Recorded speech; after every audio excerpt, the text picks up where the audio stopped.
হাসান বিন মুহসিনের ফুফু আল্লাহ রাসূলের বাড়ি গেলেন কোনো কাজে। এবার কাজের শেষে হাসান বিন মুহসিনের ফুফু রাসূলের বাড়ি থেকে বেরিয়ে আসছেন। আল্লাহর নবী হাসান বিন মুহসিনের ফুফুকে আওয়াজ দিয়ে বললেন, মহিলা বলো তো তোমার স্বামী আছে না নাই? বলে হুজুর আছে, আমার স্বামী জীবিত আছেন।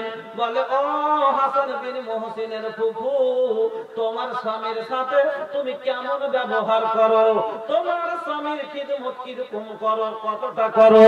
হাসান বিন মুহসিনের ফুফু বলছেন, ইয়া রাসূলুল্লাহ, ইয়া হাবিবাল্লাহ, আমার স্বামীর খিদমত আমি কতটা করি শোনেন।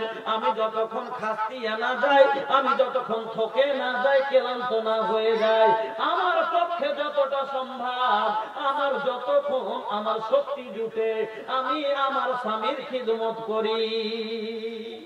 এই কথা শোনার পরে আমার নবী হাসান বিন মুহসিনের ফুফুকে বলছেন, ফানজুরি আইনা আনতা মিনহু ফাইন্নাহু জান্নাতুকে ওয়া নারুকে। ও হাসান বিন মুহসিনের ফুফু, তুমি একবার কথাটাকে ভালো করে তোমার ব্রেনে তুমি ইয়াদ করো, স্মরণ করো, মাথাটায় কথাটা একবার নড়িয়ে দেখো। তোমার খিদমত কাজে তুমি করো, তোমার স্বামীর সেবা করে তুমি জান্নাতি হতে পেরেছো কিনা? একবার কথাটা তুমি ভালো করে চিন্তা করো মাথায়। তুমি যে সেবা করো স্বামী, এই সেবাতে তোমার স্বামী খুশি হয়েছে কিনা, তোমার জান্নাত যাওয়া হবে কিনা, তোমার আল্লাহ রাজি হবে কিনা, এই কথাটা মাথায় ভালো করে ইয়াদ করো। কেননা ফাইন্নাহু জান্নাতুকে ওয়া নারুকে, তোমার স্বামী হলো তোমার জান্নাত আর তোমার স্বামী হলো তোমার জাহান্নাম। তোমার স্বামী হলো জান্নাত আর তোমার স্বামী হলো জাহান্নাম। এই জন্য তুমি একবার ভালো করে বেরেনে কথাটাকে স্মরণ করো। তোমার খিদমত করাতে তোমার স্বামী খুশি হয়েছে কি হয়নি, চিন্তা করো যে জান্নাত যেতে পারবে কি পারবে না। তাহলে মা বোন আমার, এক নম্বর হক আপনার উপরে আপনার স্বামীর খিদমত করতে হবে। দুই নম্বর হক আপনার স্বামীর আপনার উপরে, আপনার স্বামীর অনুগত করতে হবে, ফরমা বরদারি করতে হবে, কথা মতো চলতে হবে। ওয়া আতাআত বালাহা, স্বামীর ইতাআত করতে হবে, স্বামীর কথার অবাধ্য হতে হবে না। স্বামী যেটা বলবে সেটা মানতে হবে। এবার বলবেন, মৌলভী সাহেব হট করে তো একটা কথা বলে দিলেন যে স্বামী যেটা বলবে সেটাই মানতে হবে। আচ্ছা মৌলভী সাহেব, আমার স্বামী তো সেই লোকের লোক, আমার স্বামী সেই লোকের লোক যে আমার স্বামী হপ্তাতে 3 দিন করে ধরে মারে আর বলে তোর বাপের বাড়ি থেকে টাকা নিয়ে আয়, তাহলে এটাও কি মানতে হবে নাকি? 2 নম্বর হক হলো স্বামীর কথা মতো চলতে হবে, স্বামী যেটা বলবে সেটা মানতে হবে। তাহলে এরকম লোক আছে না নেই? মানুষের মধ্যে অনেক রকমের মানুষ আছে ভাই। বুখারী শরীফে একটা বোরকা লম্বা হাদিস আছে। এই হাদিসটাতে 11টা মহিলা এক জায়গায় বসেছে, বসে মানে নিজের স্বামীর মানে কে কিরকম যে মহিলারা এক জায়গায় হইলে গল্প করে না, এর গল্প ধরা হচ্ছে। তো গোটে বলবো, এখন বলতে যাবো না, কারণ বিষয়টা এদিকে আছে, আপনাকে বুঝে বললে কথাটা বলছে। যেমন 4টা মেয়ে একই কলেজে পড়ছিল, 6 মাস আগে সব বিয়ে হয়ে গেছে। দেখা সাক্ষাৎ অনেকদিন পরে সব একই গ্রামের, কিন্তু সবাই এক জায়গায় হতে পারে না। একটা জলসাতে এরকমই আসছে আর সবটি চলে এসছে এক জায়গাতে দেখা গেছে। তুই মোর দিনা নাকি রে? চিনতে পারবো না। তুই নারী যে নাকি? এই কত 4 বান্ধবী এক জায়গাতে হয়ে এর গল্প শুরু করেছে। যে বলছে, আচ্ছা তোর বিয়ে কদিন হলো? 3.5 মাস। তোর? হ্যাঁ 3 মাস 11 দিন। হ্যাঁ তোর? 15 দিন। এই মানে ওরা গল্প হচ্ছে।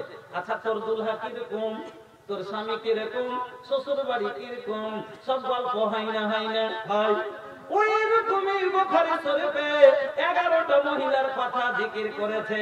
11টা মহিলা এক জায়গায় বসে গেছে আর নিজের স্বামীর কথা বয়ান করতে শুরু করেছে। একজন মহিলা বলছে জাউজি কাল আসাদে, বুখারীর ইবারত, জাউজি কাল আসাদে, আমার স্বামী হলো বাঘের মতন। কি বলছে? আমার স্বামী হলো বাঘের মতো, যেমন বাঘ বের হলে সব পশু লুকিয়ে যায়, এই যখন বাড়িতে ঢুকে তখন সব ছেলে পিলেও লুকিয়ে যায়, আর আমারও ভয়ে কথা বের হয় না। এটা ভালো পুরুষের লক্ষণ হলো? এটা ভালো পুরুষ হলো না। আর একজন বলছে জাউজি কাল আরনাবে, আমার স্বামী হলো খরগোশের মতো। খরগোশের মতো মানে খরগোশের গোপরটা লেগে দেখেন খুব নরম, একবারে তুলতুল করে। উদাহরণ দিচ্ছে আমার স্বামী খুবই নরম। তাহলে নরম মানুষ বলে নরম মাটিতে বিড়াল পায়খানা করে, বলে না? বলে না? তাহলে অত নরম হওয়া চলবে না। এবার আর একজন বলছে জাউজি কালাইলু তেহামা, আমার স্বামী হলো তেহামার রাতের মতো। তেহামার রাতের মতো।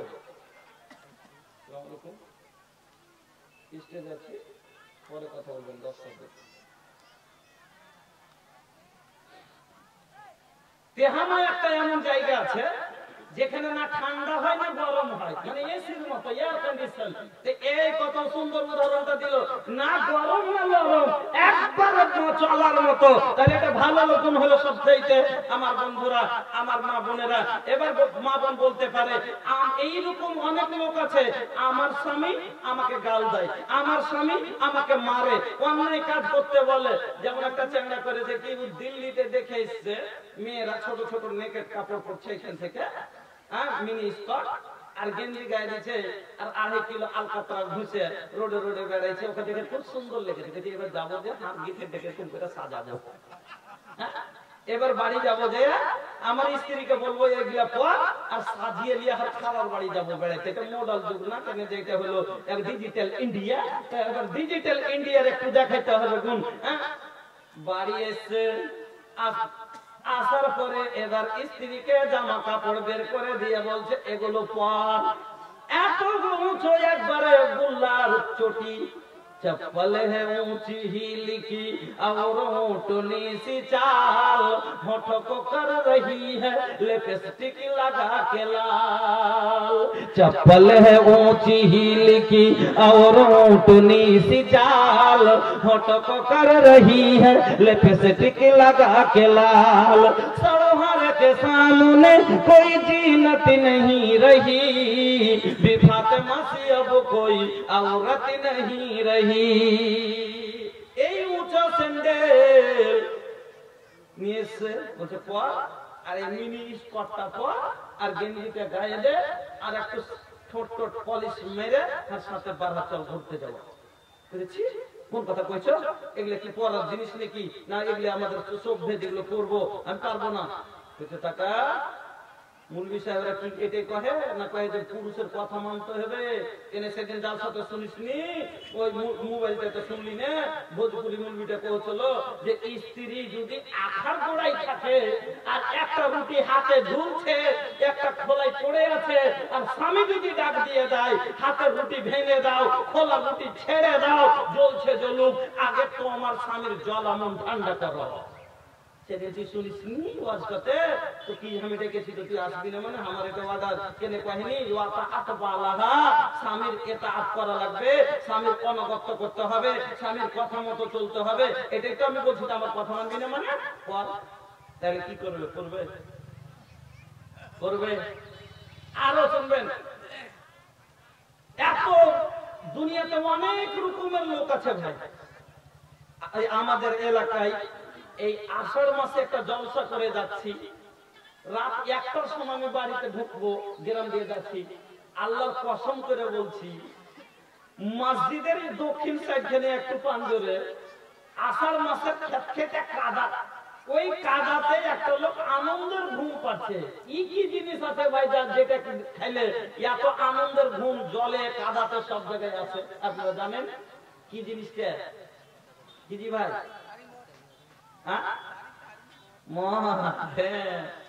बोतल पी के टोटल इज्जत, এই যে बोतल पौवा खंबा। अरे बाप रे, কি বলবো,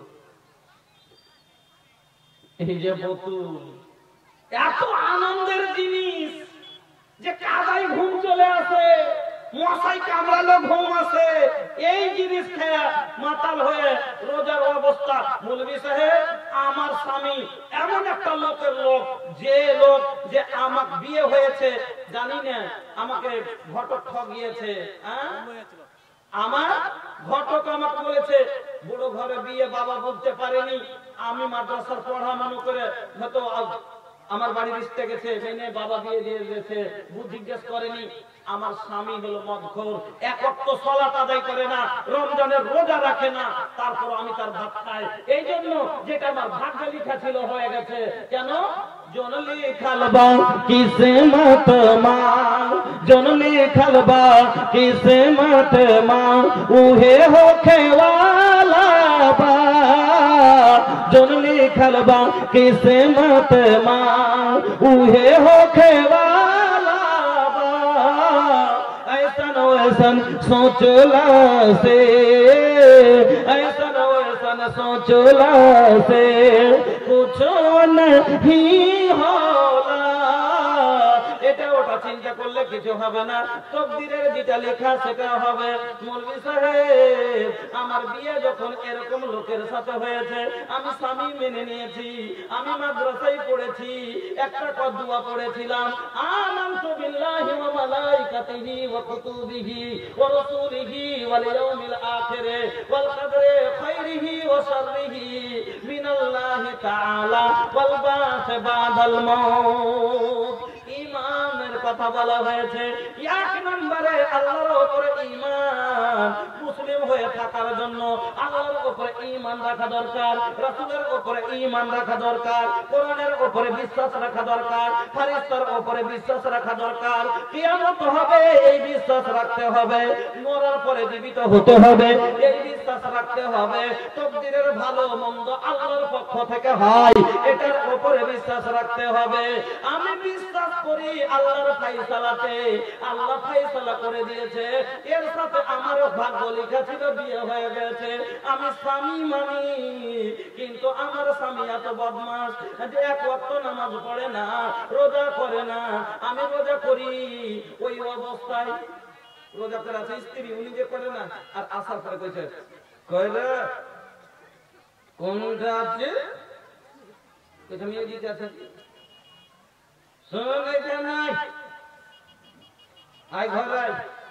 এবার রোজার অবস্থায় স্ত্রীকে ঘরে ডাকছে, তাহলে এটাও তো স্বামীর আদেশ সাথে মানতে হবে নাকি?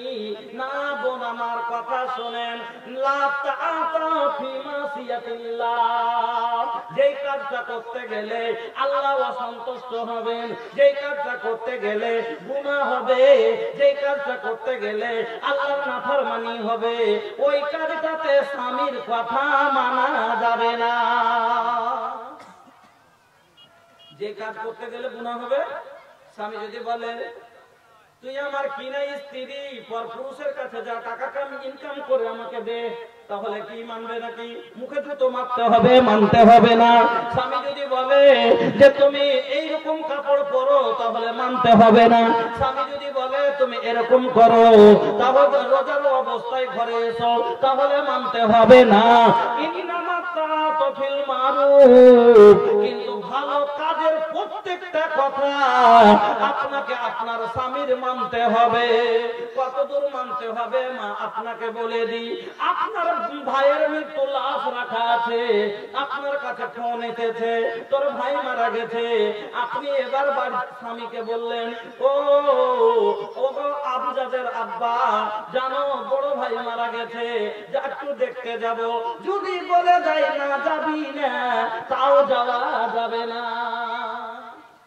বলে মুল ইসলাম এরকম লোক আছে নাকি যে ভাই মরেছে যেতে দেবে না? অনেক আছে। কেন আছে? 2.5 বিঘা পেতো ভাগ বোন, কয় বিঘা? 2.5 বিঘা জমি পেতো বোন, 20 লক্ষ টাকা বিঘা জমি, মাত্র 1 বিঘা দিয়েছে, 1.5 বিঘা নিজের নামে বেঈমানি করে রেজিস্ট্রি করে নিয়েছে। বলছে ওই বেঈমানের বাড়ি তোকে যেতে দিব। বলছে আমার ভাই যে, তোর ভাই হলে তোর 30 লাখ টাকা মারে, হ্যাঁ ওকে তোর ভাই কত তোকে বেঈমানের বাড়িতে পৌঁছে দিব দেব না। যদি স্বামী বলে যায় আপনাকে যেতে হবে না, কিন্তু এরা তো মানবে না। ভাই মরেছে, ও যায় না তাই করেছে, তার লাগে কি যাবো না?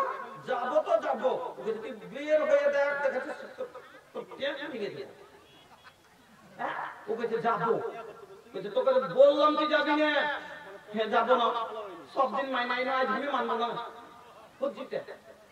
সব দিন মানলাম আর মানবো না, আর যাবো তো যাবো বলে দিয়েছি যাবো। ও বলছে যে বেরিয়ে দেখ তোকে আমি দেখাচ্ছি।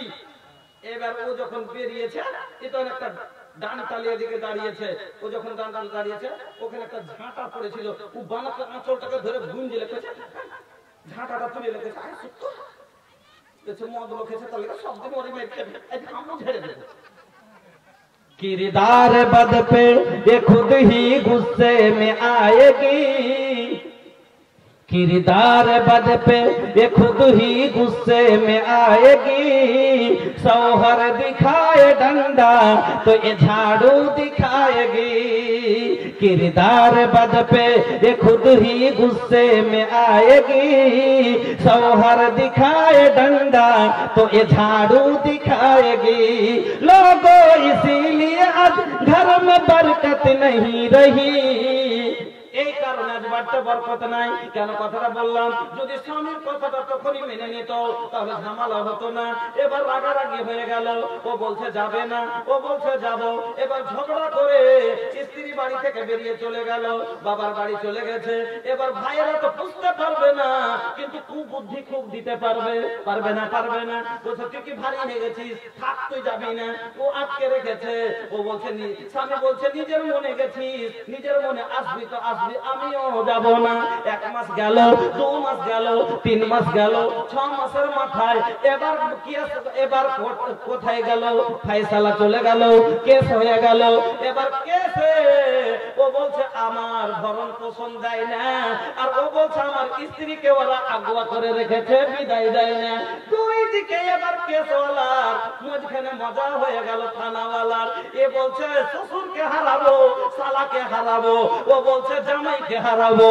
এবার দুদিক থেকে दो गज जमी के लिए लड़ाई थे, आपस में दोनों के पैसा झड़ाई थे।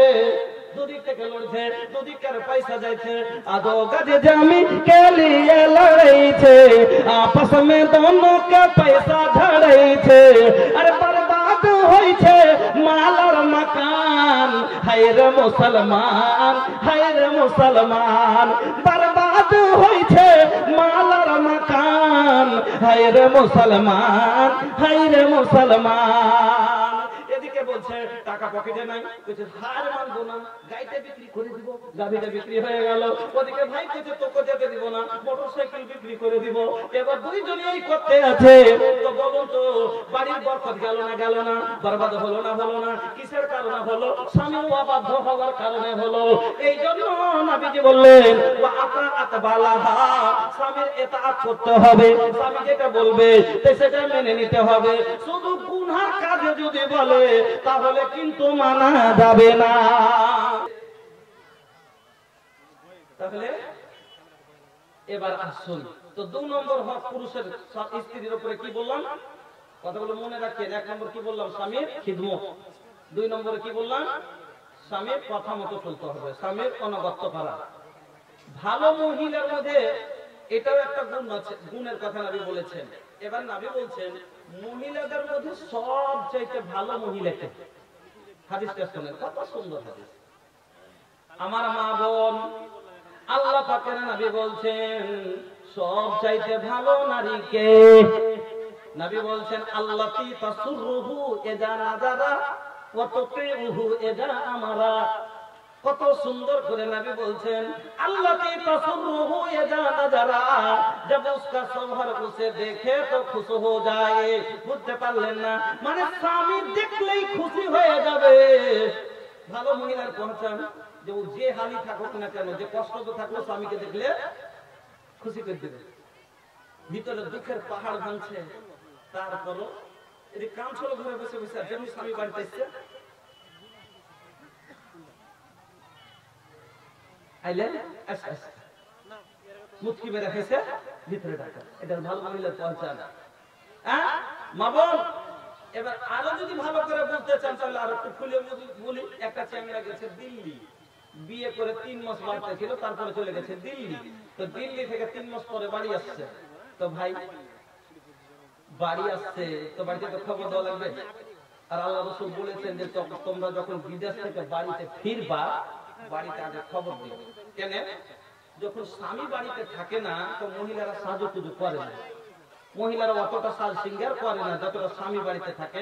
অনেক যুবক বোকা বুঝতে পারে না, দেখিয়েন রাইতে অনেক মহিলাকে রাইতেও চুল বাঁধে, তেল দেয়, ছিটা করে, পাউডার লাগাই না অনেক মহিলা লাগাই।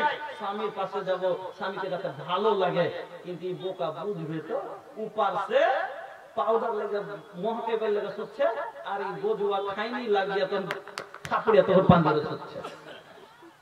ও স্বামীকে আনন্দ দেওয়ার জন্য যে মহিলারা তো সেন্ট লাগাই না, কেন যে সেন্টের গন্ধটা বাড়িতে লাগাতে পারে স্বামীকে রাজি করার, খুশি করার লেগে। কিন্তু সকালে যাবে, বাইরে যাবে তো মানুষের লাখে হতে যাবে। আর এটা ঠিক না যে পুরুষ যাতে তার সেন্ট না পায়, এজন্য মহিলারা সেন্ট ব্যবহার করে না, খুশবু ব্যবহার করে না।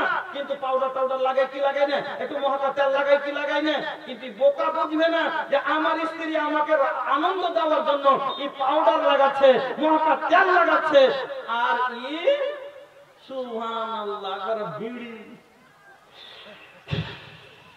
টেনা করে ছেড়ে ঘরকে বন্ধ করছে। বয়স তো গেল আর জুয়ান গালা তো ছাড়েন। কি বলবো, ধান দেখে দিলে পালা, মুড়ি ভাজে কুলার কুলা, মুড়ি পাইলে বুড়ি খুশি, বিড়ি পাইলে বুড়া খুশি। 83 বছর বয়স, দাঁত একটাও নাই, তাই এরকম করে টানা করে ওর ভেসা জন্মারা মুসলমান হয়েছে, কিন্তু পরিবর্তন হতে পারে। ধান দেখে দিলে পালা, মুড়ি ভাজে কুলার কোলা, মুড়ি পেলে বুড়ি খুশি, বিড়ি পেলে বুড়া খুশি, আর চিড়া পেলে যুবক খুশি। খাইবার সময় মুচমুচাই, ভেবে দেখুন কথা মিথ্যা নয়। আমার বন্ধুরা, আমার ভাই জানেরা, তাহলে নবী বললেন যে যখন তোমরা বাড়িতে আসবা স্ত্রীকে খবর দিয়ে দিও। কেন এমন কথা বলেছে? বলতে গেলে হয়তো আপনারা মনে করবেন, কিন্তু হক কথাই লজ্জা করতে হয় না। নবী বলছেন বলে দেও আসল মগিবা, যদি বেলেট পোলাওয়ার পরে পাতিকুর ব্যবহার করার দরকার থাকে, ব্যবহার করে চিকন হয়ে থাকবে। হাদিসের কথা বলতে লজ্জা নাই। নবী বলছেন পাতিখুর লেওয়ার যদি স্ত্রীর দরকার হয় তবে পাতিখুর ব্যবহার করবে। আপনি কি বলেন, বেলেট না পাতিখুর? হ্যাঁ, বেলে করতে তাই তো বুঝতে পেরেছেন। হ্যাঁ, যদি দরকার পড়ে তাহলে দিয়ে পরিষ্কার হয়ে স্বামীকে আনন্দ দেওয়ার জন্য তৈরি থাকবে। আমার মা বোনেরা, এবার স্বামী বাড়িতে আসে, ফোনের যুগ, একবার ভাই নাম্বার ডায়াল করি, ঘরে ফোন বাজাতা, सासू कहती है कि ए दुल्हन देखा था क्या कर फोन आईबा। अब फोन उठा के करके हेलो के जी, कहते का है अरे चिन्हत नहीं तू, हम तो वो बोला था ना अस्सलाम वालेकुम जी, कैसन बनी रहुआ? कहते हम तो ठीके बनी। तो कहा बात बता है फोन करनी है? कहते हम घरे आवत नहीं। कहते साचो घरे आवत नहीं रहुआ? अच्छा ठीक बा माई से बताओ तनी कि राहुल बेटा घरे आवता और के बोलते बता ना जे ফোন করে দিলে শাশুড়ি কইছে কি ফোনটা তুলতো, বহু কে ফোন করেছে, লোক কইছে হ্যালো কে, কইছে চিনতে পারলে না, আমি তোমার ওই। কইছে আচ্ছা কি কইছে, কইছে বাড়ি আসছি। যে তাই নাকি? আচ্ছা মাকে কইছে এবার কবে আসবে? অমুক দিন। ইন্তজার আছে না নেই? অপেক্ষায় আছে কি নাই? আছে। দরজায় ঢুকতে মাত্র ভাই দৌড়িয়ে গেছে, ছোট ভাই দৌড়িয়ে গেছে, দুটো বোন আছে দৌড়িয়ে গেল। মা কইছে আলি রে বেটা, বাবা দৌড়িয়ে গেল, আগিয়ে গেল। আর স্ত্রীটা বসে বসে ওখানে সবজি কাটছে। আচ্ছা বলুন তো স্ত্রীটারও মন চাইছে কিনা যাব? কিন্তু যেতে পারে না। কেন? এরা লজ্জাবতী। আর এই সমাজ এত মূর্খ, এই মাদ্রাসা জীবনে কত দরকার বুঝে দেখেন। দরকার ছিল স্ত্রীকে উঠে যে সালাম দিয়ে স্বামী স্ত্রী তো মুসাফা করতে পারে কি পারে না? নারে তাকবীর। স্বামী স্ত্রী তো মুসাফা করতে পারে কি পারে না? আনন্দ করার লাগে আসসালামু আলাইকুম, ওয়ালাইকুম সালাম আপ্যায়ন করলে, ব্যাগ ধরে নিল, সালাম দিল, হাসতে মুচকি মেরে একবার সামনে যায়, খালি একবার যদি মুচকি মেরে এইভাবে হাসিয়া দেয়, আচ্ছা বলেন তো এই স্বামী খুশি হবে না হবে না? তার 3 দিনকার গাড়ির জার্নি শেষ হবে না হবে না? হবে। তাহলে এই জন্য নবী বললেন আল্লাতি তাসুরহু ইদা নাজারা, স্বামী দেখলেই যাতে খুশি হয়ে যায়। কিন্তু এই জাহেল সমাজ যদি বৌমা উঠে চলে যায়, নাম করবে না, নাম করা দরকার ছিল যে আমার বৌমা খুব ভালো রে, বেটা আসতে মতো হাত সালাম দিলে, ব্যাগ ধরে দিলে, আইতে দিলো, পানি দিলে, সবজি কাটা ছাড়ে দে, তখন ফের সবজি কাটতে লাগলো, নাম হবে না, উল্টে বদনাম করবে। কি করে? আটি জানিস তুই নারীদের না জানিস, আটি লয়া দেবতা লাজ লজ্জা কিচ্ছু না, হ্যাঁ আটি তোর ভাসুর আছে, আমি আছি, ছেলে পেলে সবজি আছি, আর একবার সবজি কাটা বাদ দিয়ে ও দড়ি আগা দিকে উল্টা বদনাম করবে। এই কারণ হলো এই সমাজ হলো অজ্ঞ, শরিয়ত বুঝে না, কোরআন বুঝে না, হাদিস বুঝে না, নিয়ম বুঝে না, রাসূলের তরিকা বুঝে না। বন্ধুরা আমার, আপনাদের আমি বলছি, নবী বললেন আল্লাতি তাসুরহু ইদা নাজারা, স্বামী দেখলেই খুশি হয়ে যাবে। মা বোন, ভিতরে যদি দুঃখের পাহাড় ভাঙুক, বাড়িতে কষ্ট হয়েছে, যা জেঠানির সাথে ঝগড়া হয়েছে, শাশুড়ির সাথে অনবনত হয়েছে, সব কথাকে মনে আছে, এখন আপাতত ভিতরে রাখুন, দেখে হাসি মুখ দিয়ে স্বামীর আপ্যায়ন করেন, তারপরে পরে সুবিধে সুযোগ বুঝে কথাটাকে রাখেন।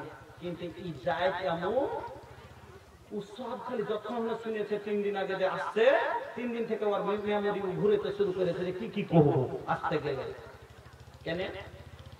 ও একলাই কামা করছে, 1800 টাকা খালি জামা করছে, এরকম করে খাইছে, আমি একটু বিদেশে পড়ে থাকতাম, তো মনে মনে ভাবছা তুইছে শাশুজি কে सुननी डटनी, अरे ननदिया के देखनी फुटनी, घर के कुल बातें बतियाइबे करब, आबेदा परदेसी बलम के, आबेदा परदेसी बलम के, दू गो चूल्हा धराइबे करब, आबेदा परदेसी बलम के। মনে মনে খালি একলাই কইছে, এবার বাহির থেকে আসতে দে, বিদেশ থেকে প্রবাসী স্বামীকে আসতে দে, আখা দুটো করবো, চুলা দুটো করে ছাড়বো, এই জন্য আমেরিকান খালি ঘুরাইছে। ও সালাম কি দিবে, বাড়ি আসা কি ব্যাপার দি, তুমি চালা চুরি করো না মা, তো কই করছে কই একবার হাসছে না, হাসবো না কেন, হাসছি যারা খুশি করে দিয়েছে তারা হাসছে, কেন তোর কি হলো? এবার শুরু করলে কথা, এমন প্যাঁচ লাগাইলে স্বামী কইছে আল্লাহ রে কেন বাড়ি আইনো রে, কেন খালি পায়ে চলা ভালো কষা জুতো যার, বিদেশেতে থাকা ভালো দুষ্ট নারী যার, খালি পায়ে চলা ভালো কষা জুতা যার, বিদেশেতে থাকা ভালো দুষ্ট নারী যার। মানুষ জুতো পায়ে কেন পরে? পাটাকে আঘাত থেকে বাঁচাবার জন্য। কিন্তু বন্ধু আমার, এমন কষা জুতা যে পায়ের ছাল চোকা তুলে নিচ্ছে, তাহলে এই জুতার পর চাইতে খালি পায়ে চলা ভালো, কষ্ট কম হবে। ওই রকম স্ত্রীকে আল্লাহ বলেছেন লিতাসকুনু ইলাইহা, তোমাকে তুমি মহিলা তোমার স্বামীর আরামের জন্য তৈরি করেছি, তোমার স্বামীর আনন্দের জন্য তৈরি করেছি। কিন্তু আকে যদি আনার পরে যদি কষ্ট পাওয়া যায়, জুতা তো পার ছাল তুলেছে, কি কলে যায় তীর মারে, মারে না, তাহলে বলুন তো এই স্ত্রী ছাড়া বিদেশে পড়ে থাকা ভালো কিনা? এই জন্য নবী বললেন, ও মহিলা যদি ভালো হতে চাও, স্বামীকে খুশি করো। নবী বললেন সবচাইতে ভালো মহিলাকে স্বামীকে দেখলেই এমন আনন্দ দিবে, স্বামী হেসে যাবে। 2 নম্বরে হততি ওহু এজা আমারা, আর যেমনই কোনো কথা বলবে করে ফেলবে।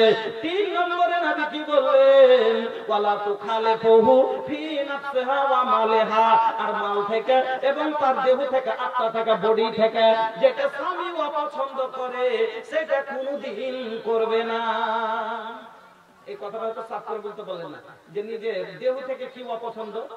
আমার স্ত্রীকে আমার ছোট ভাই এদিকখানে আছে চিমটি কাটছে, ওদিকখানে আছে লুচা মারছে, এটা পছন্দ করবো? করবো না। আমার মাল কিন্তু নষ্ট করছে, পছন্দ করবো? করবো না। এই জন্য নবী বললেন কি, যেটা স্বামী পছন্দ করে না সেটা করবে না। এটা হলো 2 নম্বর হক। এবার হয়ে গেল, খুব তাড়াতাড়ি সময় লম্বা হয়ে যাচ্ছে, এজন্য আগে চলুন, আপনাকে 3 নম্বর স্বামীর হক স্ত্রীর, এগুলো ছোট করবো, অত লম্বা করবো না, না হলে তো সবচেয়ে বুঝিয়ে তুলতে পারবো না। হ্যাঁ, 3 নম্বর, একজন স্বামীর হক তার স্ত্রীর উপরে। কোন কাজ করতে গেলে স্ত্রীকে স্বামীর কাছে ইজাজত দেওয়া লাগবে, পারমিশন নিতে হবে। কেন? কিনা মাল না, কিনা মাল 6,000-7,000 টাকা যে মোহরানা তুলে দিয়েছে, তো সেদিন যে ও সাইন করেছে, তো আর মানে যে আজ থেকে মহিলা সাইন করার আগে আজ চিন্তা করতে হবে যে এতদিন আমার মর্জি ছিল, আমার বাপের মর্জি ছিল, আজ থেকে আজ যা সব আমার চাওয়া পাওয়া ভালো মন্দ আর অভিমান সব এই 6,000 টাকায় বিক্রি করে দিলাম, এই 7,000 মোহরের বিনিময়ে বিক্রি করে দিলাম, আর চলবে না নিজের মর্জি, আর চলবে না। একদিন নানির বাড়ি মনে হলি হাঁটলাম, দাদির বাড়ি মনে হলে চলে গেলাম, বাজার মনে হলে চলে গেলাম, এটা খেলাম, ওটা নিলাম, হ্যান করলাম, ত্যান করলাম, আর চলবে না, কারণ আপনি নিজের ইচ্ছাই বিক্রি করেছেন মোহরানাতে। আমার মা বোনেরা, এবার আপনাকে বলি, আপনাকে কোনো কাজ যদি করতে হয় স্বামীর ইজাজত নেওয়া লাগবে। বলুন, স্বামীর ইজাজত কতটা নিতে হবে?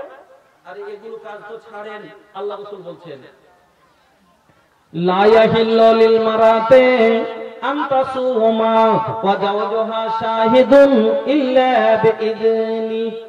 নবীজি বলছেন, মহিলা, কোন মহিলার জন্য হালাল নয় যে ও রোজা রাখবে। কোন রোজা? নফল রোজা। ফরজ রোজাতে স্বামীর ইজাজত নিতে হবে না, কারণ এটা আল্লাহর তরফ থেকে ফরজ। নফল রোজা হলো এটা আপনার ইচ্ছা, খুশি, নেকি বেশি করার জন্য করছেন। মহিলা যদি নফল রোজা করে, নবীজি কি বলছেন? লা ইয়াহিল্লু লিল মারাতি, কোন মহিলার জন্য এটা হালাল নয়, জায়েজ নয়, আনতা সোমা, কেউ রোজা রাখবে, ওয়া জাওজুহা শাহিদুন, আপনার স্বামী মওজুদ আছে, প্রেজেন্ট আছে, ওই ইল্লা বিইذনি, শুধু তার স্বামীর ইজাজত ছাড়া, স্বামীর ইজাজত না নিয়ে কোন মহিলার জন্য, স্বামী যদি বেঁচে থাকে, ইজাজত না নিয়ে নফল রোজাও রাখা যাবে না। রোজা রাখা তার নেকির কাজ কিনা? তারপরও স্বামীর হক হলো কি, যে স্বামীর কাছে ইজাজত নিয়ে রোজা রাখতে পারবে, নফল রোজা। 3 নম্বর হয়ে গেল। এবার 4 নম্বর চলেন, খুব ছোট একটা করে হাদিস বলছি, আগে বাড়ছি। 4 নম্বর, একজন স্বামীর হক তার স্ত্রীর উপরে। আল্লাহ পাকের নবী বলছেন, লা তুনফিকুল মারআতা শাইয়ান মিন বাইতি যাওজিহা ইল্লা বিইذনি যাওজিহা। কিলা ইয়া রাসূলুল্লাহি ওয়ালা তাম, ক্বালা যাকা আফদালু আমওয়ালিনা। 4 নম্বর, একজন স্ত্রীর উপরে স্বামীর হক। নবীজি বলছেন, লা তুনফিকুল মারআতা শাইয়ান মিন বাইতি যাওজিহা, কোন মহিলা যেন তার স্বামীর বাড়ির মাল থেকে স্বামীর অনুমতি ছাড়া খরচ না করে। এবার ফের প্রশ্ন জানতে পারবে, হাদিস কি বললো? নবীজি কি বললেন? যে স্বামীর মাল থেকে স্ত্রী বিনা পারমিশনে খরচ না করে। এবার বলবেন, মৌলভী সাহেব, আমার স্বামী 2 বছর হয়েছে সদিয়া গেল, সদিয়া যাওয়া 2 বছর, বাড়িতে টাকা তো 3 লাখ আছে, কিন্তু লবণ নাই, কিন্তু লবণ নাই। তাহলে লবণ কিনতে গেলে স্বামীর কাছে ইজাজত নিতে হবে। সদিয়া পড়লাম 12 টাকা দিয়ে, 14 টাকা 18 টাকা দিয়ে এক কল বাদ করবো, কথা বলবো যে নুন উড়িয়ে গেছে বাড়ি, কি করবো? তখন বলবে যে হ্যাঁ লাও, তখন 2 মিনিট হইলো, 18 2 গুণে 36 টাকা শেষ করে 10 টাকার 1 কিলো নুন নিব নাকি? না, যেগুলো বাড়ির দরকারি জিনিস, না হলে সংসার চলবে না। ওটাতে কেন? খাওয়া পরাতে লবণ লাগবে, পরাতে কাপড় লাগবে, খাওয়াতে তেল লাগবে, লবণ লাগবে, এগুলো দরকারি জিনিস, স্বামীকে এটা কর্তব্য, এটাতে ইজাজত নেওয়া লাগবে না। ফকির, এবার বলবেন, প্রশ্ন করতে পারেন, আচ্ছা ফকির মিসকিনকে দেওয়া যাবে? যাবে। দলিল সহিহ বুখারীর হাদিস। দলিল, স্বামী বাড়িতে নাই, বিনা অনুমতিতে ফকিরকে সাদকা দেওয়া যায় কি যায় না? খাবার দেওয়া যায় কি যায় না? আম্মা আয়েশা বলছেন, আমি একদিন বাড়ির ভিতরে আছি, আমার বাড়িতে একজন মহিলা 2টা বাচ্চা মেয়ে সঙ্গে করে ভিক্ষা করতে আসলো, আমার কাছে সওয়াল করলো, ও মা বোনেরা, একবার হাদিসটা ভালো করে শুনেন। বুখারী শরীফের এই রওয়ায়াত, আম্মা আয়েশা বলছে, আমার কাছে যখন ওই মহিলা সওয়াল করলো, মহিলার মুখের দিকে দেখা যায় না, পেটের পিঠের দিকে দেখা যায় না। বাচ্চা দুটো, মেয়ে বাচ্চা, মুখগুলো শুকিয়ে ছোট ছোট হয়ে গেছে, পেটে পিঠে এইরকম সেটে গেছে, মনে হচ্ছে কয়েকদিন ধরে কিছু খাইনি। আম্মা আয়েশা বলেন, আমি ঘরের ভিতরে গেলাম, কিন্তু আমার ঘরে কিছু নাই। মাগো, আজকে আপনার বাড়িতে কোনো জিনিসের অভাব নাই, একটু যদি তারপর কমি হয়ে যায়, স্বামীর নাশুকরি করেন, কত টানা দিয়ে কথা বলেন, ছোট বড় করে কথা বলে দেন। ও মা, আপনার স্বামী তো আপনাকে সুখী রাখার জন্য অনেক চেষ্টা করে। আমার নবী যদি চাইতেন পাহাড় সোনা হয়ে যেত। তারপর আম্মা আয়েশা, আম্মা খাদিজা, তারপরে উম্মে সালমা, মাইমুনা কোনদিন বাইনা ধরেন, কোনদিন বলেননি বাইনা বানিয়ে দাও, কোনদিন বলেননি আমরা পেট ভরে কেন খেতে পাবো না, আপনি তো সোনা করে দিতে পারেন মাটিকে, কেন পারেন না? আম্মা আয়েশা বলছেন, আজকে একজন ফকিরের ঘরে কম করে 2 মাস 1 মাস 10 দিনের খাবার পাওয়া যাবে, কিন্তু 2 জাহানের বাদশা নবী মুহাম্মদুর রাসূলুল্লাহ সাল্লাল্লাহু আলাইহি ওয়াসাল্লামের ছোট স্ত্রী রানী মা আয়েশার ঘরে মাত্র কি, আম্মা বলছেন, গায়রা তামারাতিন, একটা খাজুর। আম্মা আয়েশা বলছেন, গায়রা তামারাতিন, একটা খাজুর ছাড়া আমার ঘরে কিছু নাই। আম্মা আয়েশা বলছেন, ঘরের ভিতরে গেলাম, অনেক খুঁজলাম, কিন্তু কিছু না, গায়রা তামারাতিন, একটা মাত্র খাজুর আমার ঘরে। ওগো মা, আর যদি এরকম অবস্থা হয় আর আপনার ঘরে যদি কোনো ভিক্ষুক চলে আসে, আপনি রাগা ঝগড়া করে বলবেন, নিজেই তো খেতে পাই না, তোকে কি দিব, এরকম কথা বলবেন। কিন্তু আম্মা আয়েশা বলছেন, আমি ওই খাজুরটাই এনে ওই মহিলার হাতে দিয়ে দিলাম, ওই খাজুরটাই এনে মহিলার হাতে দিয়ে দিলাম। তারপরে আমি দেখছি মহিলাকে ফাঁকা সামাতাহা বাইনা ইবনাতাইহা, ফাঁকা সামাতাহা বাইনা ইবনাতাইহা, আমি দেখলাম মহিলাকে ওই খাজুরটা 50-50 করে 2টা ভাগ করলো, এক ভাগ এক মেয়ের মুখে দিল, আর এক ভাগ আরেক মেয়ের মুখে দিল। ওয়ালাম তাকুল মিনহা সাইয়া, কিন্তু নিজে একটুকু মুখে দিল না। উনি যে ফিদাই থেকে বাচ্চা দুটো মুখে দিল, সুম্মা কামাত ফাখারাজাত, ওখান থেকে উঠে চলে গেল। ফাদাখালান নবী সাল্লাল্লাহু আলাইহি ওয়াসাল্লাম। এবার আমার নবী যখন বাড়িতে আসলেন, এই কথাটা আম্মা আয়েশা নবীর সামনে বলছেন, ইয়া রাসূলুল্লাহ, একজন সন্তানের উপরে মার মহব্বত কত হয়, মার ভালোবাসা কত হয়। নবী গো, আজকে এক মহিলাকে দেখলাম বাচ্চার সঙ্গে করে ভিক্ষা করতে এসেছিল। তবে এই হাদিস থেকে বোঝা গেল, যেই সময়তে আম্মা খাজুরটা দান করেছিলেন, নবীজি আমার বাড়িতে ছিলেন না। আমার মা বোনেরা, আমার বন্ধুরা, নবীজি বলছেন, ইত্তাকুন নারা ওয়ালাউ বিশিক্কি তামরাতিন, সাদকা এমন একটা বড় জিনিস, এই জন্য আম্মা আয়েশা ফিরাইলেন না। সাদকা কত বড় জিনিস, নবীজি বলছেন, ইত্তাকুন নারা ওয়ালাউ বিশিক্কি তামরাতিন, তুমি জাহান্নাম থেকে বাঁচো, আগুন থেকে উদ্ধার নাও। কেন? তোমার কাছে যদি একটা খাজুরের টুকরা থাকে, ওটাই তুমি সাদকা করো, করেছো। ফামাল্লাম ইয়াজিদ, তোমার কাছে যদি একটা খাজুরের টুকরাও দেওয়ার মতো না থাকে, তবে কালেমাতুন তাইয়্যিবা, একটা ভালো কথা কাউকে বলে তুমি সাদকা বানাও জাহান্নাম থেকে বাঁচার জন্য।